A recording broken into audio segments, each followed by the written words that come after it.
This area outside of the Castillo is basically a giant graveyard. There were mass burials out here when yellow fever took the city because this was outside of the city gates. And so they would bury everybody outside of the gates, obviously, who had died. So tales of hauntings all around this area are plentiful.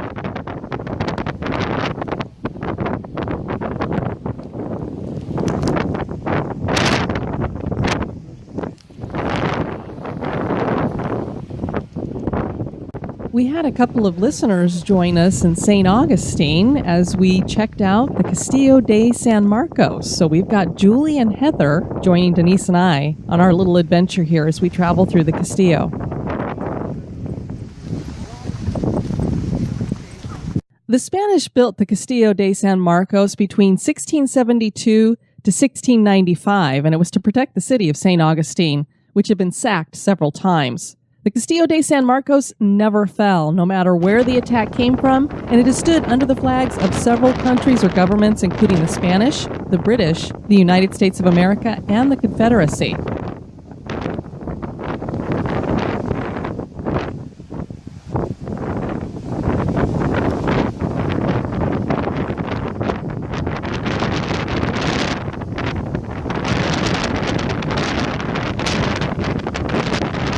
Here you see Heather checking out the coquina, and we're going to get really up close here so you can see it. Basically how they built this structure is oyster shells were baked until they crumbled, and the material was mixed with sand and water to make lime, which cemented the coquina blocks together.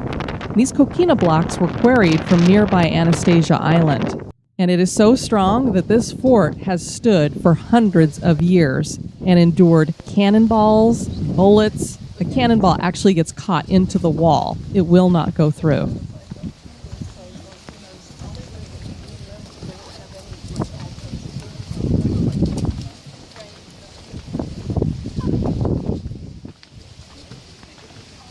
The British tested Castillo de San Marcos several times, but were never successful in taking the fort. General James Edward Oglethorpe made the final attempt to take the fort by force, using a base of operations in Georgia.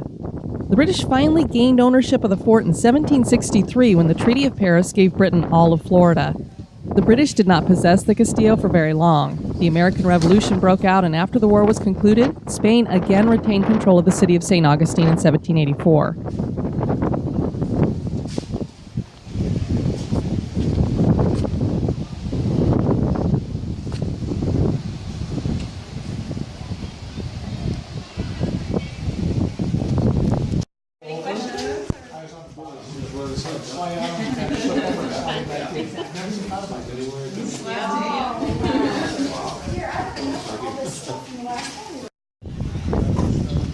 The Castillo is wonderful to wander around, and they have a ton of exhibits in there, as you could see via our video here.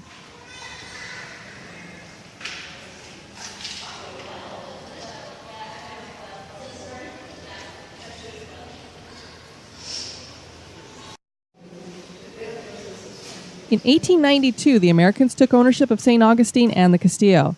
They changed the name to Fort Marion in honor of General Francis Marion, a Revolutionary War hero, and converted the fort into a prison. Early on, most prisoners were Native Americans.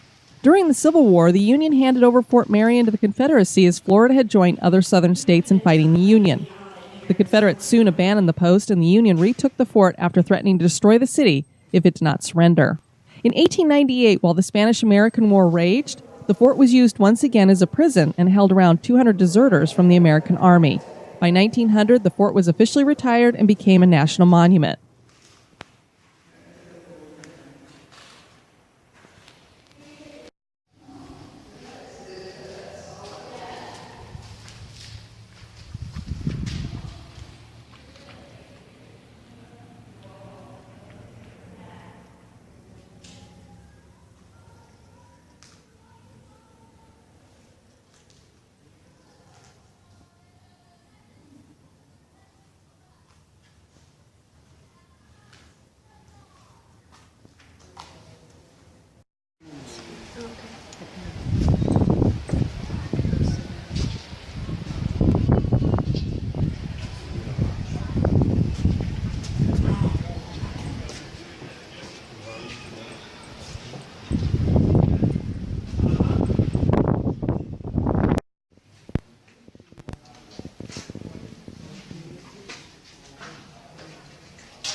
Because of the wartime past and the hundreds of prisoners housed at the fort, the possibility of paranormal activity is high, and there are many tales of supernatural activity. Along one wall outside of the Castillo, prisoners were lined up and executed by firing squad. To this day, many people catch ghostly images on their cameras when photographing the wall. Booted footsteps are heard everywhere inside the Castillo.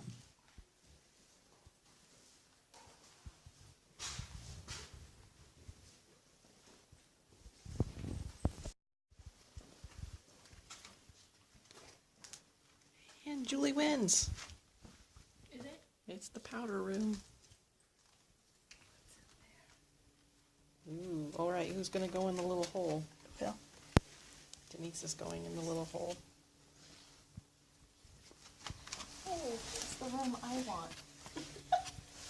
It's the room she wants. What's in there? The little room. It's got low walls. I can almost touch the ceiling. That's weird. I wonder what that's for.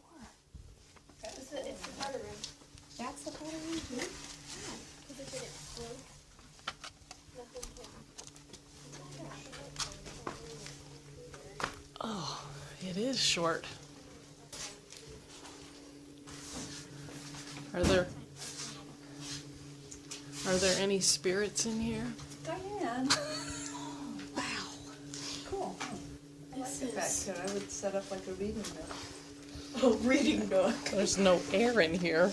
You'd probably suffocate. Could you imagine how dark this would be without the light on? Oh, Yeah, we I'm should out. go turn it off. That would be really dark. It'd be pitch black. Wow.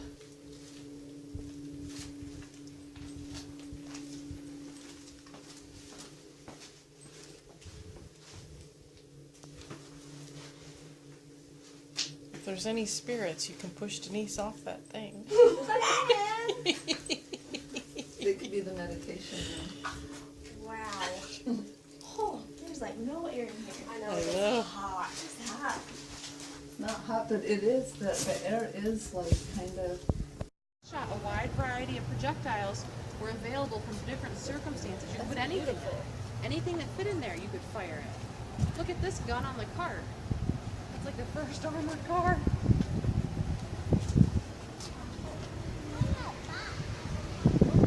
I don't know enough Spanish to be able to read that. Chief Osceola's head is sometimes seen floating about. The reason there's no body is because a doctor at the fort decided to decapitate Osceola and keep the head in a jar of preservative. The story is that Chief Osceola became ill while at the fort, and a local doctor named Dr. Frederick Wheaton diagnosed the chief with malaria. Osceola was sent to another fort where he died. Dr. Wheaton attended the funeral for Osceola and severed his head when he was alone with the body. Now the good doctor could not just walk out carrying the head, so he wrapped a scarf around the chief's neck and followed the body to the gravesite. He then took some time alone with the body again and grabbed the head. The doctor apparently wanted to make a death mask. Could this not have been done with the body fully intact, we wonder? And he kept the head for many years. Dr. Wheaton had a sick sense of humor as well and used to scare his children into good behavior by hanging the head from their bedposts. Spanish soldiers have been spotted walking about the upper tier of the Castillo, seeming to carry on their guard duties. One particular cell named the Carcel has claims of hauntings. The room is cold and dark with a heavy, creepy door. Many prisoners were kept in this room as special punishment. Voices are heard in the cell at times. There's also a tale about a secret room where bones were found after a heavy cannon fell through the ceiling of the room, revealing the secret place. Rumor has it that a commander at the fort caught his wife and first officer having an affair and sealed them up in this room to die. Did it really happen? That's for you to decide. But supposedly the wife's perfume wafts from the room on occasion.